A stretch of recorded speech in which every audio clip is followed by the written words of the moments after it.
ഈ സംഭവത്തെ സംബന്ധിച്ചിടത്തോളം 3 അന്വേഷണമാണ് നടക്കുന്നത്. ഒന്ന് വിദ്യാഭ്യാസ വകുപ്പിൻ്റെ അന്വേഷണം പൂർത്തീകരിച്ച് അതിൻ്റെ റിപ്പോർട്ട് നൽകി കഴിഞ്ഞു.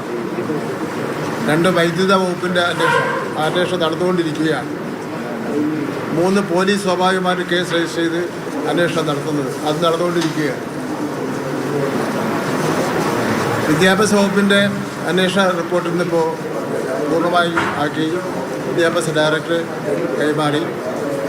ആ റിപ്പോർട്ടിൻ്റെ അടിസ്ഥാനത്തിൽ ചില തീരുമാനം എടുത്തിട്ടുണ്ട്. ആ തീരുമാനങ്ങൾ തിരുവനന്തപുരത്ത് ഡിക്ലെയർ ചെയ്തിട്ടുണ്ട്. അത് വീണ്ടും പറയേണ്ട കാര്യമുണ്ടോ?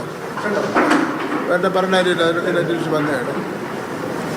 അപ്പോൾ ഇനിയിപ്പോൾ വൈദ്യുത വകുപ്പിൻ്റെ റിപ്പോർട്ട് വന്നേക്കും. പോലീസും അതിൻ്റെ നടപടികളായിട്ട് മുന്നോട്ട് പോവുകയാണ്. ബഹുമാനപ്പെട്ട മുഖ്യമന്ത്രി ഡൽഹിയിലാണ്.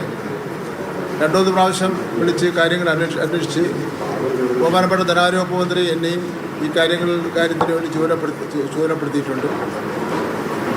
ഞങ്ങൾ കാര്യങ്ങൾ ആലോചിച്ച് മുന്നോട്ട് പോവുകയാണ്.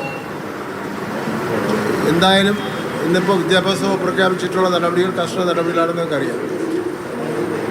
ഗവൺമെൻറ്റിനെ സംബന്ധിച്ചിടത്തോളം ഗവൺമെൻറ് കുട്ടിയോടൊപ്പമാണ്, നമ്മുടെ മകനോടൊപ്പമാണ് ഗവൺമെൻറ്റിനെ സംബന്ധിച്ചിടത്തോളം.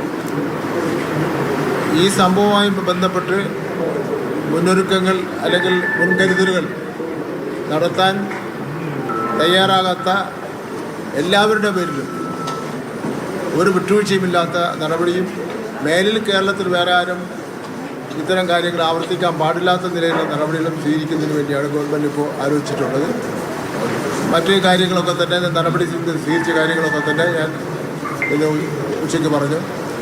സാധാരണ ഇത്തരം സംഭവങ്ങളുണ്ടായാൽ ഒരുപാട് വൈകും.